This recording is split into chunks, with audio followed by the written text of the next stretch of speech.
बहुत समय पहले एक छोटे से गांव में एक किसान रहता था जिसका नाम रामू था। रामू बहुत मेहनती और ईमानदार व्यक्ति था। वो हर दिन अपने खेत में कड़ी मेहनत करता और अपनी फसल को अच्छे से संभालता। रामू के पास एक छोटा सा खेत था जिसमें वो सब्जियां और फल उगाता था। रामू की ईमानदारी और मेहनत की चर्चा पूरे गांव में थी। एक दिन रामू अपने खेत में काम कर रहा था कि अचानक उसे जमीन के नीचे कुछ चमकता हुआ दिखाई दिया। उसने उस जगह को खोदा और पाया कि वहां एक पुराना सोने का सिक्का था।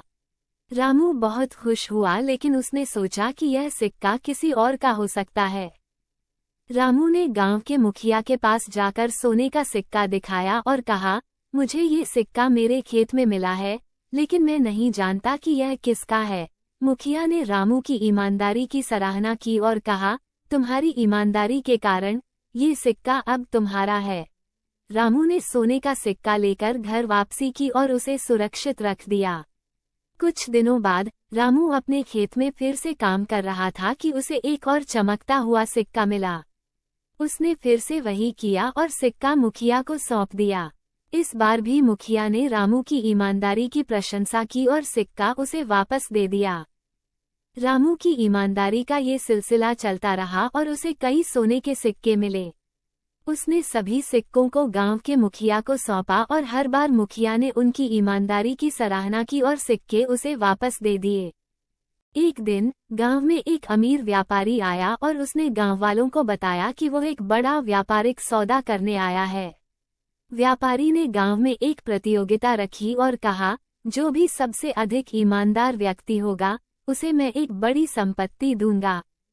गांव वालों ने रामू की ईमानदारी की कहानी व्यापारी को सुनाई। व्यापारी ने रामू को बुलाया और उसकी ईमानदारी की परीक्षा लेने का फैसला किया। उसने रामू को एक कीमती हीरा देकर कहा, ये हीरा मुझे बहुत प्रिय है, इसे संभाल कर रखना। रामू ने हीरा लेकर अपने घर में सुरक्षित रख दिया। कुछ दिनों बाद व्यापारी ने रामू को बुलाया और हीरा वापस मांगा। रामू ने बिना किसी हिचकिचाहट के हीरा वापस कर दिया। व्यापारी ने रामू की ईमानदारी की सराहना की और कहा, तुम्हारी ईमानदारी के कारण मैं तुम्हें ये हीरा और अपनी आधी संपत्ति दे रहा हूँ। रामू ने व्यापारी का धन्यवाद किया और हीरा और संपत्ति को स्वीकार किया। उसने अपनी संपत्ति से गांव वालों की मदद की और सभी के साथ अपनी खुशियां बांटी। इस प्रकार रामू की ईमानदारी ने उसे न केवल संपत्ति बल्कि पूरे गांव वालों का सम्मान भी दिलाया। उसकी कहानी पूरे गांव में प्रेरणा का स्रोत बन गई और सभी ने ईमानदारी का महत्व समझा।